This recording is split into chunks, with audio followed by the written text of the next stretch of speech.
the fastest and the deepest way to have more self-love is to be in a relationship with somebody who really gets you. Because when you see the love they have for you shining through your eyes, your self-esteem and your self-love goes way up. Ooh.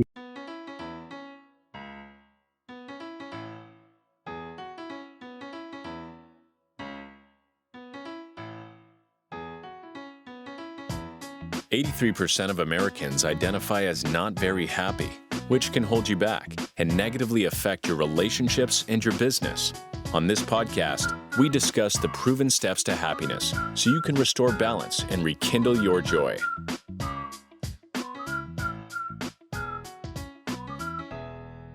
Welcome to another episode of How to Be Happier for Entrepreneurs. Hope everyone is having a fantastic day today. We've got a really cool guest. I actually think she's a movie star because I think that's where I first saw her on TV. And we're going to be talking about women and marriage and all kinds of great stuff. Arielle, welcome to the show today. Thank you, Brad. How are you? I'm amazing. Couldn't be better. Life is great. So as we always do on the show, we just jump right into some hard-hitting questions. So I'm going to swing this one at you. What is love? That is such an important question. Most people actually are clueless when it comes to love. They think that love is the feeling that you have when you meet somebody and your eyes lock across a crowded room and you feel like you've been swept off your feet and you have butterflies in your stomach and it feels like champagne bubbles are going through your system. That is not love. That is nature's greatest trick to get us to procreate, to keep the species going. It's called being in love, but it actually has nothing to do with real mature adult love. It's a great feeling. It's your brain on drugs. It's your brain on dopamine and oxytocin and serotonin and adrenaline, and it feels great, but it's not love. So what I like to share with people is the truth about love. Love is a behavior. Love is a choice. It's a decision. It's an act. It's a way of being. And there are good feelings, but those good feelings come and go. Talk to anybody who's once been in love, gotten married, and they will tell you the truth. Yes, she was my soulmate. Yes, he is my soulmate. And yes, there are days when I hate them. Love is not a feeling. So understanding what love is really important. The divorce rate wouldn't be so crazy high if people could get to the truth about love. So everybody knows that 50% of first marriages end in divorce, right? That's common knowledge. Yeah. Most people have no idea that 62% of second and 71% of third marriages end in divorce. And why is that? Because people have this thing, well, I'm not in love with you anymore. I love you, but I'm not in love with you anymore. Therefore, I'm leaving, right? And then that happens a second time and a third time. And it's like, well, what went wrong? It's because you're looking for your drug high. That's what went wrong. So that's my definition of love. It's a behavior, not a feeling. Wow, you just said a lot of stuff we can unpack. So let's go back to evolution. Why? Because back when we lived in caves, I don't even know how it worked. Obviously, no one really does, but it's interesting to think of, because didn't men like try to impregnate like every woman that was around? That's what I've heard. And I think there's quite a few men still trying to do that. You know, I was a journalism major in college. I don't even know if I ever took a biology course. So I don't know what happened with the cavemen and the women. My guess is it was all about survival. It was all about, yeah. You know, we got to live. Sex feels good. So let's have babies. But beyond that, who knows how it all evolved? All I know is that today, here in the 21st century, it's really great to have a partner, and it's really great to understand how to support your partner, love your partner, be with your partner, and build a life together, because the world's a crazy place right now, and doing it alone is not fun for most people. Yeah. So there's an amazing book called The Way to Love by Anthony DeMello. Ever heard of it or ever read it? haven't, no. Oh, you're gonna love it. I'll send you a copy. It is great. It's this little pocket book, and it's like 4 or 5 pages a chapter. But he talks about love as is letting someone be who they are without you bringing in your preconceived notions of who they were one time or anything from your past, and just accepting them for who they are. So I like that definition of love That is too. so true, because really all human beings want the same thing. We all want to be loved and accepted for exactly who we are. That's really Yes. what we want. That's number one. Number two, we want to be with somebody with whom we feel emotionally and physically safe. Yes. So, my definition of a soulmate is that it's first and foremost somebody you can completely be yourself with, somebody with whom you share unconditional love. And when you look into their eyes, you have the experience of being home. Beautiful. Yeah, I have. I'm one of the few people who know those divorce rates. And when I first read those, I was like, what? Are you kidding me? Like, don't people learn? But I believe a lot of that has to do with I've been divorced twice now, and it's her fault. So I'm going to go find someone else that doesn't have her issues. And if you don't do the work and you're stuck in this like childhood programming stuff, what you always do is you recreate the same thing over and over and over again until you break that pattern. So, well, according to Harville Hendricks, the purpose of a soulmate marriage is to take sacred vows with somebody so that you're coexisting in a safe container where all your childhood issues can come up, be revealed, and be healed. yes. So it is supposed to be painful and messy. But of course, we like the drug high part. We like the feel good part. But then all of a sudden, when all this stuff like, God, the last time I felt like this was when my father was yelling at me or my mother was ignoring me. And people don't get that, we're supposed to grow together. And it's not always supposed to be easy, but it is supposed to be safe. Yes, 100%. I love that. Absolutely love that. What do you do if you've got one partner who wants to heal and the other one that doesn't? That makes it kind of difficult, doesn't it? Well, I believe that as long as one person's willing to do some work, there's hope and possibility. This whole thing is like we both have to go into counseling. No, if No. you're the one feeling bad and having issues, you get yourself into therapy, and you make the changes, and the old saying, monkey see, monkey do. Yeah. If you start treating your partner better, start treating your partner the way you want to be treated, things will and can evolve and grow. Now, of course, Yes. this doesn't work if there's active addiction or you're with a toxic narcissist and there's a lot of lying and cheating going on. It doesn't work for everything. But if you're with a basic good human being and you're just Yeah. having issues and you're the one that doesn't want to be in a mess, you start the process. Yes. You said this, I think, is intimate relationships are the greatest place in the world to heal old issues. And that's where they're going to come up the most, but that's where you're going to heal the most. So speaking about marriages, what do women really want and need in a marriage? Okay, so I'm going to talk for all the women who work. All right. And that's probably most of us. When we work, when we have a job, whether we're an entrepreneur or we have a paid position or we're just a stay-at-home mom with 4 kids, the one thing that we're exhausted by the end of the day is making decisions. The last thing we want to do is for somebody to come in and say, well, where do you want to go tonight? Or what's for dinner? Or what's this? We love men that make executive decisions, that would come home and say, oh, I can see you had a really tough day today. I know that, the XYZ Thai restaurant's your favorite place. Why don't we order in dinner for the kids and let's go have Thai food? We want somebody to feel into us, that they can see, oh, I'm really, she really had a bad day. What can I do to make it easier and better? Because we're always thinking about you. We're thinking about the guys. Well, what's going to make his life easier? And what does he want?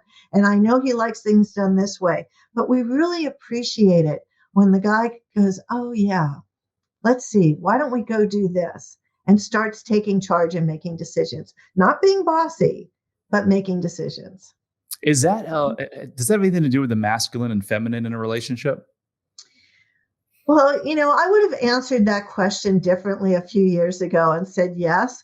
But the whole gender thing has just flipped and changed so much that I don't even discuss it anymore, because we're all both masculine and Yeah. feminine, and now a lot of people are a hybrid of something.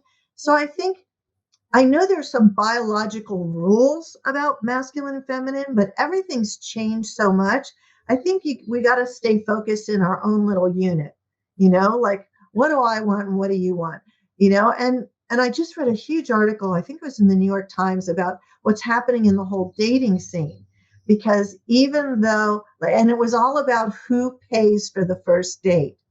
Hmm. And still, in spite of all this gender stuff going on, 90% of women still prefer the guy to pay for the first date, I'm regardless of who sure they asked, do. right? And so that we could have hours about that conversation, you know. I So remember going through my first divorce back in 2011 and watching or going through the whole Tony Robbins relationship program, which at the time I thought was amazing. I know a lot more now and I know what drives relationships, but he focused on that. He said there are a lot of issues in marriages where the flip between the masculine and feminine energy. And he's like, it just really messes things up. So yeah, beautiful. I wouldn't take Tony as a relationship expert. He would not be my first choice. There's the Gottmans, there's the Harville Hendrixes. There Yeah. are people who've studied this for 50 years and have, and have solid, long-term, happy, healthy marriages to choose from. Like I always say, you don't want to take financial advice from a poor person, and you don't want to take relationship advice from a person who doesn't have the kind of marriage you want to have. Well, are you putting Tony in that bucket? Does he have, do you know, or are you just saying that off the, I know stuff, and I don't want to speak about what I yeah, know. yeah. Okay. All right. So Aria, what is it that you do? Like why, what's all this to do with love and marriage and all that? Well, I was the first time bride at 44. Oh, I wow. was running a hugely successful PR firm in Beverly Hills and having the time of my life until I woke up one morning at 43 and went, oh my God, I forgot to get married. And I decided to try and figure it out. And I saw it wasn't like I hadn't been dating. It's just that I wasn't really focused on a relationship. I was focused on being an entrepreneur, which gave me so much joy and pleasure. And it was great. But when I looked to see how I built my business, mostly using what we now call law of attraction stuff, I thought, well, would that work for my love life? And so I took everything that I knew, applied it to my love life. And a year later, I was married to my dream guy. We've now been married 26 years. But Wow. yeah, what happened after the wedding was that I quickly discovered that I had no partnership skills. Like I had manifested the guy, but I wasn't going to be able to keep the guy if I didn't know how to be a good partner. In fact, I discovered that my number one highest quality was that I was a great boss. I was really good at telling people what to do and being the boss, which doesn't work with an alpha male. But I didn't know that. So I decided to become a student of love. And that's what I've been doing for the last 20 plus years, is really studying love, marriage, and relationships, finding out what worked, and then sharing that through the books that I write. So how does one find, that's an amazing story and congratulations on your 26-year marriage. That is really, really beautiful. How does one find love, keep love, and be love? Well, those are three very different things. So finding love has never been easier, no matter what people tell you, because we have the dating apps. And most people whine and bitch and moan, oh, I've tried them, they didn't work for me. No, they didn't work for you because you didn't know what you were doing. So I give everybody a free online dating guide at my website. It's a Oh, pop. that's cool. Yeah, go arielleford.com. It'll pop up. It's free. And I'm not gonna put you in a funnel and sell you anything. Okay. So learn how to date online properly, and then understand that 90% of the people you meet are going to disappoint you. They're going to gross you out. They're going to ghost you. And that's just part of the process. The truth is you only need one, and they're out there. You just have to become visible. Okay. So that's how you find love. You become become committed to finding love. It would also be helpful if you read my book, The Soulmate Secret, because there's lots and lots of good information around the whole dating thing in there. How do you keep love? Well, you keep love by choosing wisely. You don't rush into a marriage. You pick somebody with whom you have shared values. You have connection, compatibility, communication. And the single most important thing you need is not hot chemistry. Some of that's nice, but that's not the most important. The most important is a shared vision for the future. You both want kids. You both want to live in San Diego. You both are very comfortable with he's a golfer, she's not, and you don't see each other 4 afternoons a week. Right. You're very accepting of each other, but you have this shared vision. You want to be legally married and live under the same roof 24/7, or you don't ever want to get married again and you want to live separately, whether that's across the street or across the country. You're cool with that. So those big things you're in alignment with. And then how do you be love? That's the hardest part of all, because other human beings are highly annoying, right? And it's easy to get mad at them and frustrated and judgmental. So you have to sort of wake up every day saying, how can I be a philanthropist of love? How can I give more love? And that's how you be love. So I'm going to add some advice in there. If you are in a relationship or thinking about getting a relationship and you lack self-love, you're going to likely match with someone who lacks self-love. So if you want to find out if you have what level of love you have, go to bradchandler.com/quiz and take a 3-minute, it's only 12 questions, and it will literally tell you. Because what happens, and this happened to me in my 2 marriages, is when you lack self-love, you typically find someone else who lacks self-love. And then it's really hard to have a really deep connected relationship. So take that quiz. So I'm going to give you another tweak on that. Okay. So I believe the fastest and the deepest way to have more self-love is to be in a relationship with somebody who really gets you. Because when you see the love they have for you shining through your eyes, your self-esteem and your self-love goes way up. Ooh. So don't sit on the sidelines not looking for love, thinking, oh, I don't love myself enough. And when I do love myself enough, then I'll go looking for love, because chances are you'll wait the rest of your life. Most people can improve their self-love levels. Okay. They can improve them, but that doesn't mean you're not lovable right now. Yeah. So being with a partner who can be reflecting back to you all the cool things about you is going to help heal your self-love stuff. Oh, I love that. I love that. I think I'll let you make your own conclusion. If you lack self-love, you're likely going to match with another person that lacks self-love. No, I haven't seen that to always be true. And then there's levels of self-love. There are people who are on the scale of self-loathing and they should have professional help. And then there are people who are just insecure. I'm not pretty enough. I'm not handsome enough. I'm not fit enough. I don't make enough money. And it's just this nonsense voice in their head. And we can lower the volume on that voice, but the truth is it never goes away. It never, ever goes away completely. I'm like really, really good at the stuff I do. And I still have moments where I go, oh my God, you're so stupid. Let me tell you this quick Oprah story. Oprah said that, she's interviewed everybody, whether it's Paul McCartney or Obama or Beyonce, she's interviewed everybody. And she once said that at the end of every single interview she's ever done, no matter who it was, they all say the exact same thing to her. Was that okay? So everybody's got that. I've got a new friend who's an astrophysicist at UCSD. He and I are both going to be giving TED Talks together pretty soon here in San Diego. Oh, that's cool. His TED Talk is about, what do you call that? How Nobel Prize winners also have imposter syndrome, going all the way back to Galileo. So this is a part of being human. You know, if you're not at the extreme end of self-loathing, get out there and start meeting people. So tell us about The Love Thief. Oh, okay. So I wrote 11 nonfiction books. And then one day, 5 years ago, this story started to unfold in my head like a movie.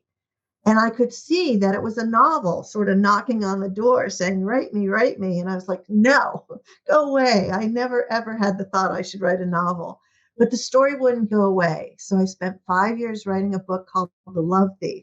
And it's a romantic spiritual thriller about a woman who ends up with a toxic narcissist.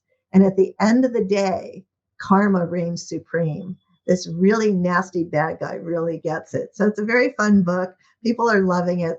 I have a producer in Hollywood who's going to turn it into a streaming series. And she describes the book as Eat, Pray, Love meets Dirty John. And that is really exactly what it is. Sweet. So are you pro-marriage? And if so, why? I love being married. I just love that I get to spend my life with my best friend, my biggest cheerleader, my soft place to land, somebody who can really be there for me when things aren't going well. Is it easy? No, it's another human being. It's not easy. But the longer we're together, the happier I am, the more amazed I am that there's still stuff to learn. There's still surprises to be had. And I get to have what I call having a witness to my life. So is it perfect? No, but life isn't perfect. And I'm not perfect. I also like that he puts up with how weird I can be. So you're pro-marriage for yourself. Are you pro-marriage for, are you advocating that people should be married? I don't have any shoulds. I think if you have a desire to spend your life with another human being, that it works better if you're legally married. There's a thing called the marriage effect. There's science behind this. You can Google it, the marriage effect. And people who are happily and legally married live longer, happier, more satisfying lives, and they heal faster when they get sick.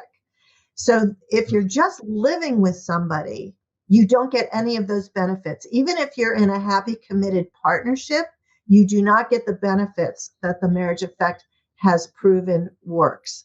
Now, nobody knows exactly why, but I asked Harville Hendrix what his thought was about it. Like, why do you think that's true? And he says it's because when you do take the sacred vows, the part of your brain, I don't know if it's the front, whatever the technical part is, prefrontal cortex. Thank you. Has a safety net to it. And if you're just living with somebody and you haven't taken the vows, the prehistoric part of your brain knows that you're not really safe because they could leave you at any minute very easily. So we don't know what's true. All we know what is true is that if you want to have the happiest, healthiest shot at life, have a happy marriage. And one more thing, men in a healthy, happy marriage live 7 years longer than single men or divorced men. Is it happy marriage or just marriage, period? Marriage, period. And the happier you are, the better the benefits. I mean, I'm sure you could say, oh, yes, if you're married to a physically abusive woman, yeah, you're going to die sooner because she's going to kill you. But for the most part, being married has great health benefits. For men also, because women will nudge you to go to the doctor and get things checked out in a way. Most men, after they graduate high school, never go for another physical until they're 42. Whoa. Yeah. Are you familiar with the Harvard happiness study that's been going on for 75 years or 80 years? Isn't the finding of that being with someone, being together? It is, but simultaneously, it's also about having a big social network. So you could be single, but if you have close family or a large circle of close friends, that gives you a longer, healthier, happier life. Also, the blue zone diet, which I can't do because I'm too lazy, but the blue zone diet, one of the reasons the people in the blue zones live as long as they do, besides eating healthy, is because they have these big social networks. So being lonely is really, really bad for your health. Interesting. What are sacred vows? Marriage vows, that you declare in front of your community whether you believe in God or not, that I'm committing to being with you through good times and bad. And is that what you said a couple of minutes ago? If you don't have those, your brain thinks that you're not truly committed and they might leave you? That's the theory about why just living together doesn't give you the marriage effect. Interesting.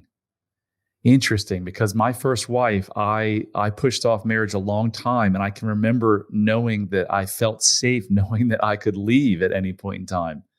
Wow. Right.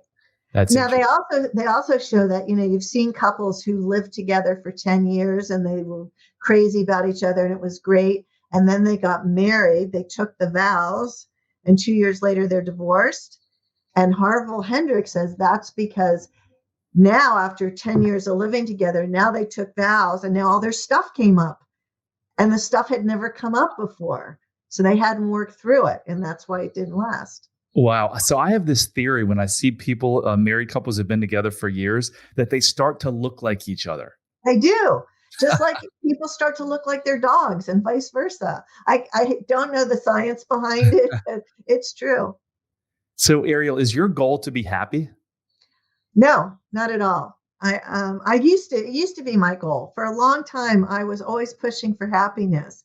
And then I sort of figured it out one day that being happy, at least in the way I was doing it, was contingent upon people, places, things, and experiences. And if any of those went away, then I wasn't happy anymore. And I wanted the next level happiness.